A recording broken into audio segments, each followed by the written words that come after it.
Hello students, कैसे हैं आप सब। उम्मीद करती हूँ आप सब अच्छे होंगे। तो जैसे कि आप सब जानते हैं कि मैं आप लोगों को lesson 8 good bye to the moon पढ़ा रही थी, राइट। तो चलिए वही कंटिन्यू करते हैं। That's the difficult question to answer. तो क्या किस बात कौन सा क्वेश्चन बहुत डिफिकल्ट था? तो कि कोई रिपोर्टर ने सवाल किया था, रिपोर्टर ने, कि आपका जो घर है वो कौन सा है, जमीन या चांद। ठीक है, तो वही बोलते हैं गवर्नर कि ये तो बहुत ही मुश्किल सवाल है, इसका जवाब देना काफी मुश्किल है। ऑल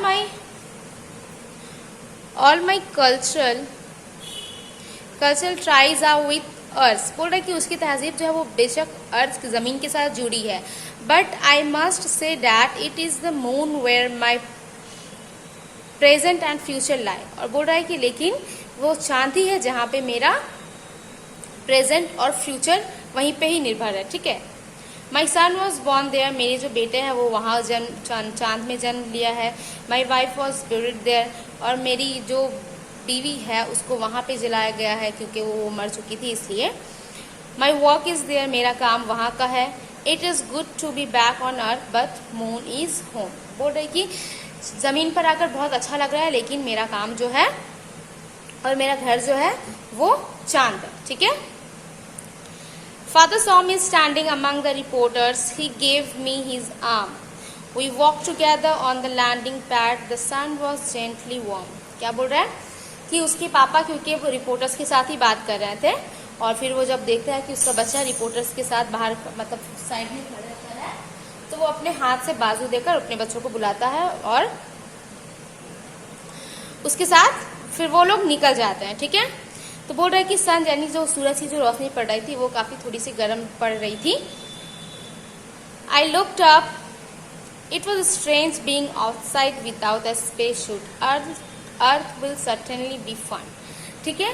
और वो बगैर स्पेस सूट के बाहर उसको बहुत अजीब लग रहा था और कुछ और बहुत ज़्यादा अच्छा भी लग रहा था कि ये बहुत ही फन है, मज़ेदार है बगैर स्पेस सूट के बाहर ज़मीन पे रहना। ठीक है। I lay back and thought of the pyramids and the Taj Mahal and the mysterious jungle building of the Incas. Would 6 months be time enough to see it all? उसके बाद वो वापस जाकर वो लेट जाता है और वो किसके बारे में सोचने लगता है? अर्थ के बारे में, ताजमहल, पिरामिड्स, ये सब के बारे में वो सोचता है कि क्या 6 महीने काफ़ी है मुझे अर्थ को एक्सप्लोर करने के लिए, यानी अर्थ को घूमने के लिए। ठीक है। होप आप लोगों को स्टोरी समझ आ गया हो। ओके। तो यहाँ आप लोग देख सकते हो एक्टिविटी 6 जो है ये आप लोगों को क्लास वर्क में करने हैं। ठीक है। Cause effect. ठीक है, कि वजह क्या थी और उसका क्या असर हुआ। Fill in the following chart with information from the text. ठीक है। ओके। तो पहले इफेक्ट क्या था? The governor went right away after he was called. ठीक है। गवर्नमेंट जो बुलाए गए थे, गवर्नर, क्यों? उसका वजह क्या था? क्योंकि press and the TV waiting for the governor. ठीक है। प्रेस रिपोर्टर्स और टीवी जो थे वो लोग सब क्या कर रहे थे? वेट कर रहे थे, इंतजार कर रहे थे रिपोर्टर्स का, सॉरी गवर्नर का। नेक्स्ट इफेक्ट क्या था? देखो, Kepler practicing walking down the aisle. ठीक है। केपलर जो थे वो प्रैक्टिस कर रहे थे, ठीक है, चलने का। क्यों? क्योंकि Kepler realise standing and walking was difficult in earth. क्योंकि वो तो चांद से आए थे और पहली बार वो जमीन पे चलने के लिए उसे मुश्किल का सामना करना पड़ा था, इसी वजह से। ठीक है। नेक्स्ट क्या था? All the cultural ties of the governor were with the earth. ठीक है। लेकिन उसका इफेक्ट क्या था? The governor was happy to come. Earth में आने से वो खुश थे।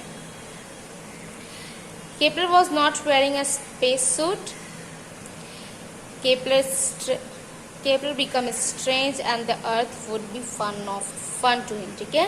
और बगैर स्पेस सूट का उसको बाहर निकलना वो काफ़ी मज़ेदार था उसके लिए। तो ये आप लोग अपनी कॉपी में कर लोगे अच्छे से। ठीक है। होमवर्क है। Thank you.